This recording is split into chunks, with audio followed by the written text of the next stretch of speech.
Assalamualaikum warahmatullahi wabarakatuh.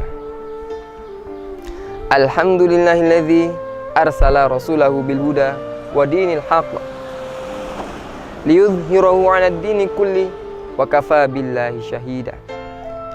Asyhadu an la ilaha illallah wahdahu la syarikalah wa asyhadu anna Muhammadan abduhu wa rasuluh la nabiyya wa rasula ba'dah amma ba'du. Jamaah yang dirahmati Allah Subhanahu wa taala, marilah kita menghadirkan dalam hati kita, dalam kehidupan sehari-hari kita, untuk selalu tetap bersyukur kepada Allah Subhanahu wa taala atas nikmat yang telah diberikan kepada kita, sehingga kita masih bisa merasakan nikmatnya Islam, nikmatnya iman, nikmatnya kesehatan.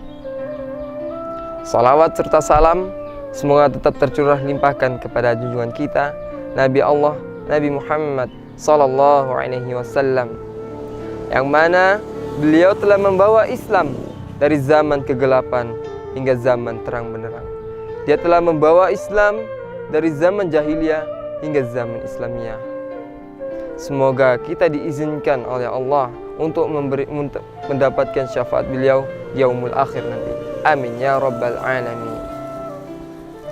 Jamaah yang dirahmati Allah Subhanahu wa taala, berbicara tentang malu berarti kita berbicara tentang seseorang yang memiliki sifat malu. Tetapi kita lihat di zaman sekarang, di era global sekarang ini, apakah malu sudah terpunah? Apakah malu sudah terhapus di zaman ini? Hadirin yang dirahmati Allah Subhanahu wa taala, pada zaman ini kita lihat banyak sekali orang yang tidak memiliki malu.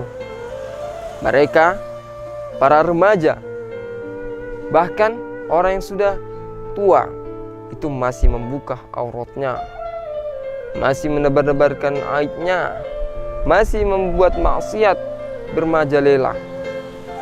Apakah seperti itu? Mereka tidak memiliki malu. Mereka tidak malu di depan orang ramai, bahkan remaja-remaja perempuan yang menebar-nebarkan auratnya, yang menunjukkan struktur tubuhnya untuk memikat hati seorang lelaki. Apakah itu orang yang tidak memiliki malu? Jamaah yang dirahmati Allah Subhanahu wa taala. Nauzubillahi min zalik. Sungguh kasihan, orangnya tua, orang tuanya juga malu, dia juga malu. Karena apa? Orang yang sudah membuka aibnya akan membuatkan malu kepada orang tuanya, apalagi remaja-remaja. Mereka menebarkan auratnya, mereka membuat maksiat, berdosa, berzina. Mereka tidak merasakan malu, tetapi apabila ibunya sudah tahu, bapaknya sudah tahu, itulah malu, sebenar-benarnya malu. Jamaah yang dirahmati Allah Subhanahu wa taala, apakah malu seperti itu? Apakah malu yang seperti itu dicontohkan di dalam Islam? Di dalam Islam sungguh indah, mengajarkan kita akhlak, perilaku, sifat malu. Malu yang kita hadirkan dalam diri kita, yang dianjurkan, dicontohkan di dalam Islam adalah malu apabila kita tidak beriman kepada Allah Subhanahu wa taala. Kita bermaksiat kepada Allah, kita berdosa kepada Allah, kita berzina, kita melakukan dosa besar, itu kita harus malu. Karena apa?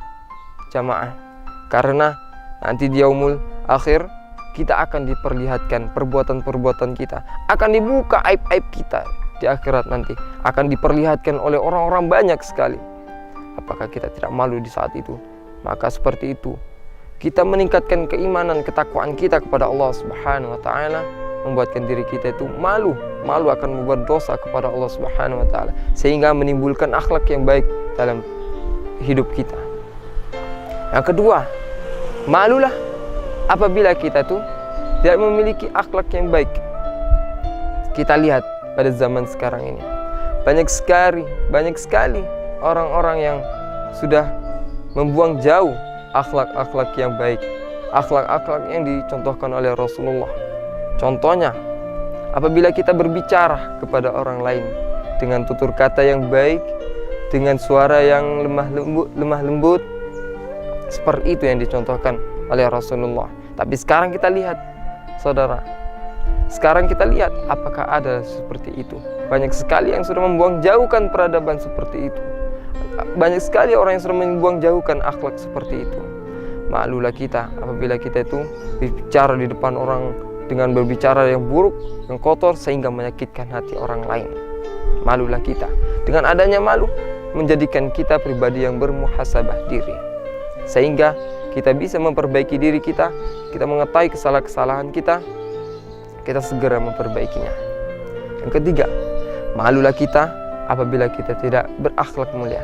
Malulah kita, malulah kita apabila kita tidak berprestasi. Prestasi apakah yang ditunjukkan saat ini? Banyak sekali orang yang sudah tua renta, bahkan remaja-remaja yang belum tahu ngaji, yang belum tahu sholat, bahkan hanya ikut-ikutan. Malulah kita seperti itu. Jamaah yang dirahmati Allah Subhanahu wa taala, kita lihat ada sosok dari Arab, yaitu yang bernama Syekh Jihad. Dia seorang yang tunanetra, buta, dan dia itu memiliki kelebihan, yaitu dia menghafal Al-Quran. Bahkan dia bisa disebut dengan Al-Quran yang berjalan. Dia menghafal hadis-hadis, sunnah-sunnah Rasulullah SAW.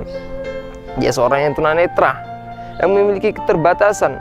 Kita lihat diri kita, saudara-saudara. Kita lihat diri kita. Apakah kita memiliki kecacatan? Apakah kita tidak sempurna? Masya Allah, kita sudah cukup sempurna di mata Allah. Kita sudah cukup sempurna di mata manusia ini untuk kita berprestasi. Jadi kita sudah memiliki kesempurnaannya, itu sudah bisa melihat, sudah bisa mendengar, sudah bisa berbicara. Ini sudah menjadi modal untuk kita berprestasi. Kita malu, menghadirkan sifat malu. Malu apabila kita itu tidak bisa sholat, tidak bisa baca Al-Quran, dan tidak bisa beribadah yang lainnya. Dengan adanya malu, menjadikan kita pribadi yang selalu memperbaiki diri kita, selalu mendekatkan diri kita kepada Allah Subhanahu wa taala. Semoga kita menjadi orang yang selalu menanamkan sifat malu dalam diri kita setiap hari. Mungkin cukup sekian yang saya dapat sampaikan. Kurang lebihnya saya mohon maaf. Sesungguhnya kebenaran hanyalah datangnya dari Allah dan kesalahan datangnya dari diri saya sendiri. Billahi taufik wal hidayah. Wassalamualaikum warahmatullahi wabarakatuh.